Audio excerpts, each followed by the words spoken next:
E aí, fazendo aquela recapitulaçãozinha básica da última semana, a gente viu alguns modelos probabilísticos, de forma que, sem a gente precisar esgotar completamente o fenômeno estudado, a gente consiga, com base na amostra, uma observação limitada daquele fenômeno, tentar encaixar o melhor modelo, e com isso, já a gente conhecendo esses modelos matematicamente, fica mais simples de operar as coisas e estabelecer determinadas conclusões, entre aspas, com base no modelo e na amostra. Ou seja, a gente combina modelo e amostra para tentar abstrair as conclusões da população, que é mais ou menos o que a gente vai ver hoje.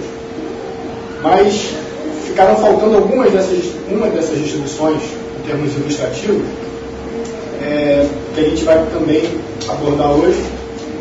Mas fazendo essa recapitulação, a gente viu algumas distribuições de probabilidade para variáveis discretas, todas quantitativas, mas primeiro para as discretas, a gente viu a distribuição uniforme, a distribuição triangular, a distribuição binomial e a distribuição de Poisson. A uniforme tinha, por exemplo, o lançamento de um dado, ou seja, os valores possíveis de resultado para aquele fenômeno tem a mesma probabilidade de acontecer, ou seja, equiprobabilidade. Na distribuição triangular, a gente via essa distribuição de probabilidade subindo e descendo como se for como um triângulo.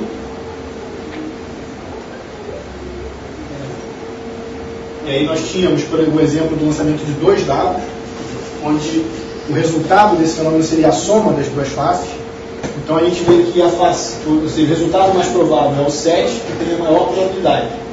E os resultados 2 e 12 são os de menor probabilidade, mostrando uma configuração triangular. Ou seja, com base nisso, quaisquer dois dados que a gente lance, mesmo que não sejam 6 faces cada um, a gente consegue aplicar uma modelagem triangular, portanto que eles têm o mesmo número de faces. O outro tipo de distribuição foi quando a gente abstraía aquela ideia da amostragem por si mesmo. Eu tenho uma população, nessa população, um percentual P de indivíduos possuem uma dada característica. Dessa população, eu seleciono aleatoriamente N indivíduos, ou seja, estou amostrando essa população, alguns indivíduos N, e a minha pergunta é, qual a probabilidade de nenhum desses indivíduos, dos N, ter aquela tal característica, por exemplo, ser canhoto?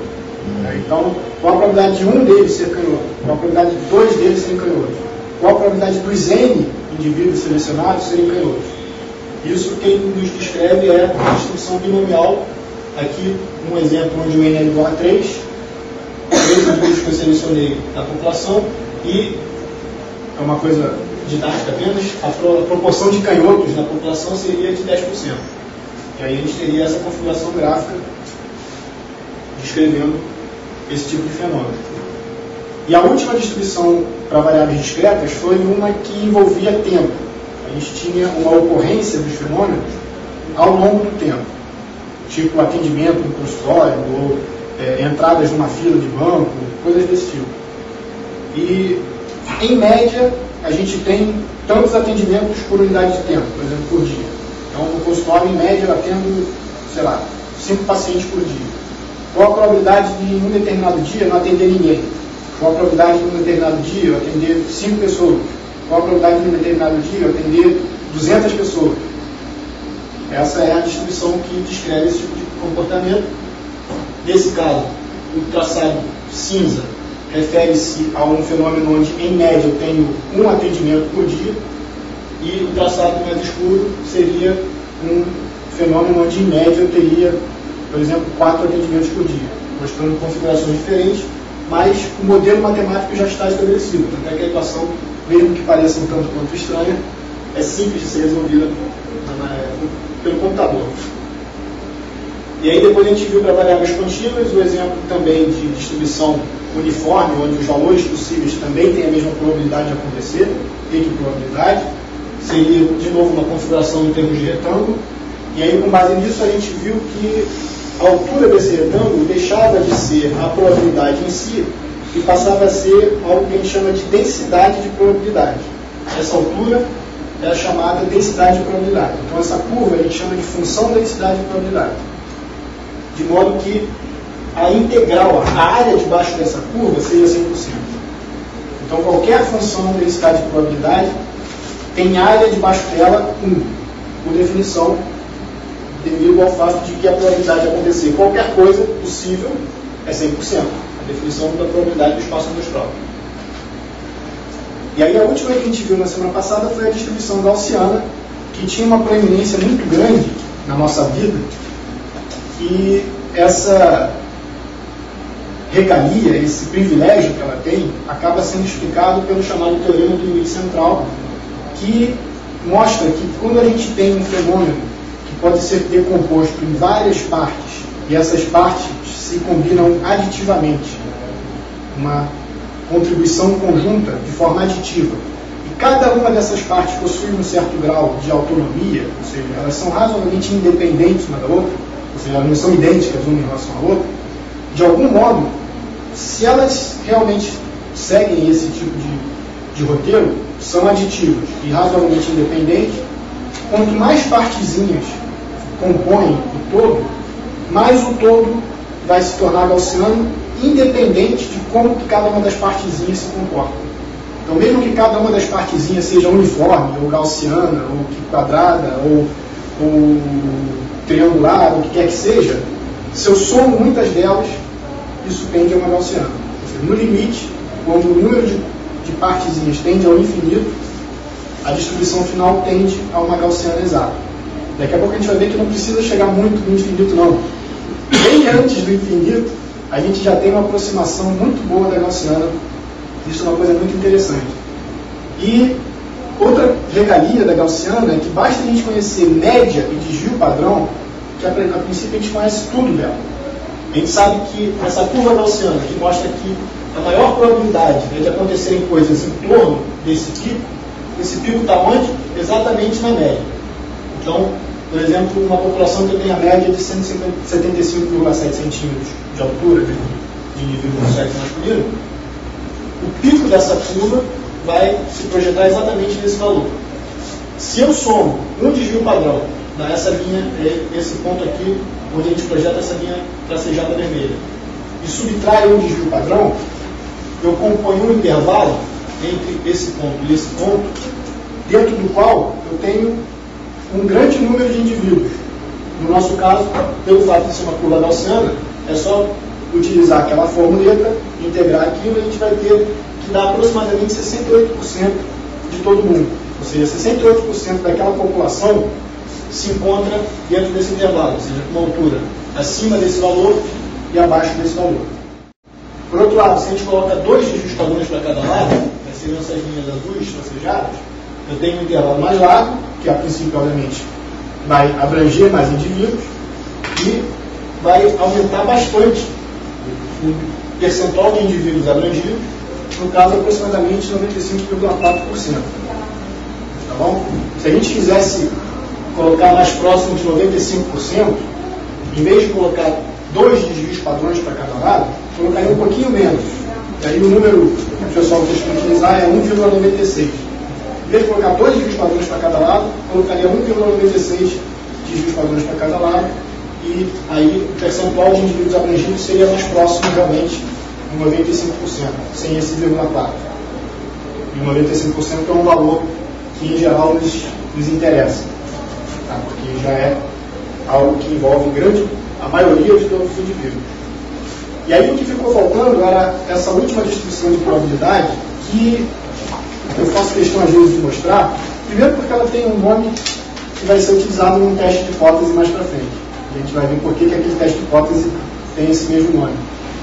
Mas a grande ideia é a seguinte: por um lado, a gente tem o tal do teorema do limite central nos ajudando, dizendo, olha, realmente existe uma tendência de grande parte dos fenômenos biológicos seguirem uma distribuição gaussiana. Mas nem tudo é gaussiano. A gente não pode simplesmente achar que o teorema do limite central vai estar sempre nos ajudando. A gente tem que criticar se, antes de aplicar qualquer análise que pressupõe a gaussianidade, a gente tem que criticar se realmente a gaussianidade é adequada ou não. Um exemplo de fenômenos que com quase certeza não vão ser gaussianos são fenômenos que envolvem elevação ao quadrado, uma potência ao quadrado. Por exemplo, as grandezas físicas que envolvem potência. Então, potência de atividade muscular. Estou fazendo uma força muscular e quero calcular a potência daquele esforço e, com isso, fazer associação com nível de valor de calorias consumidas e coisas desse tipo. Caloria é o quê? Energia. Esforço muscular em termos de força da contração, se a gente calcular a potência, também, tanto energia quanto potência são grandezas físicas.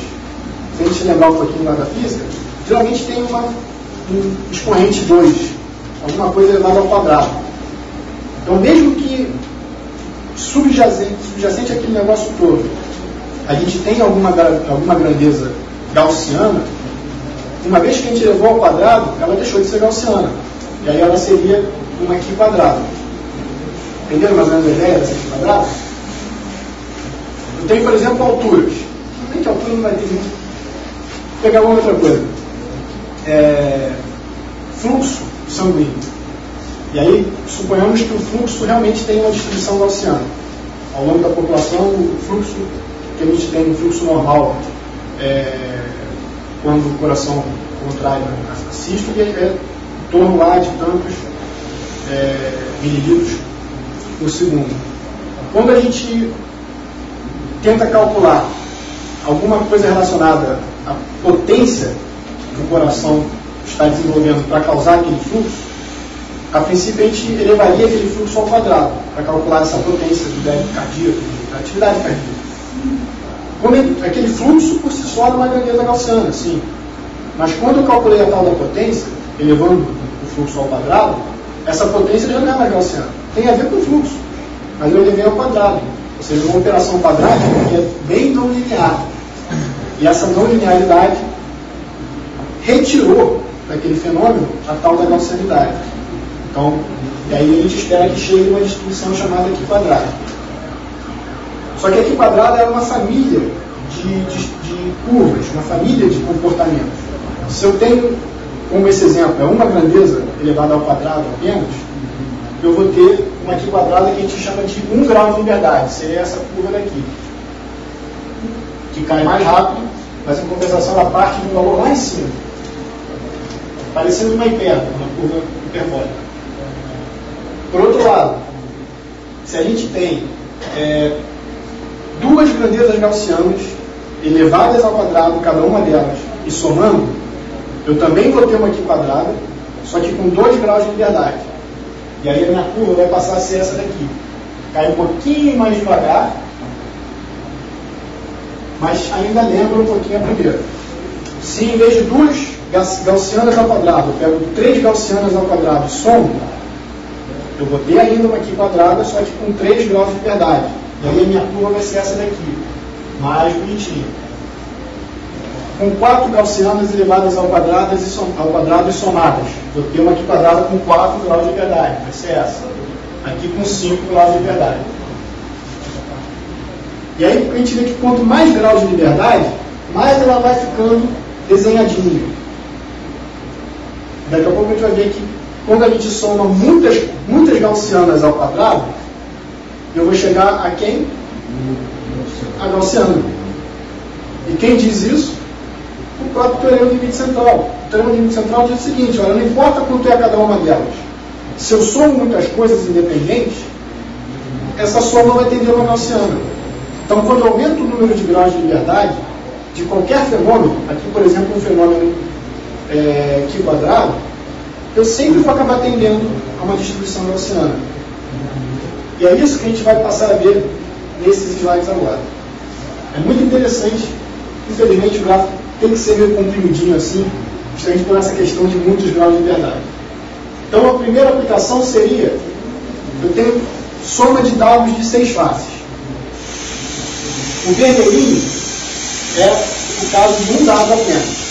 Então, qual vai ser a nossa distribuição? A uniforme, 6 tracinhos vermelhos, todos eles com a mesma altura, 1/6. Sim? Como a gente viu antes, na distribuição uniforme para variáveis discretas. Se eu tenho 2 dados, qual seria a nossa distribuição? A triangular. São essas bolotinhas azuis, que seguem um triângulo, como a gente tinha visto antes. Começa no 2 e termina no 12.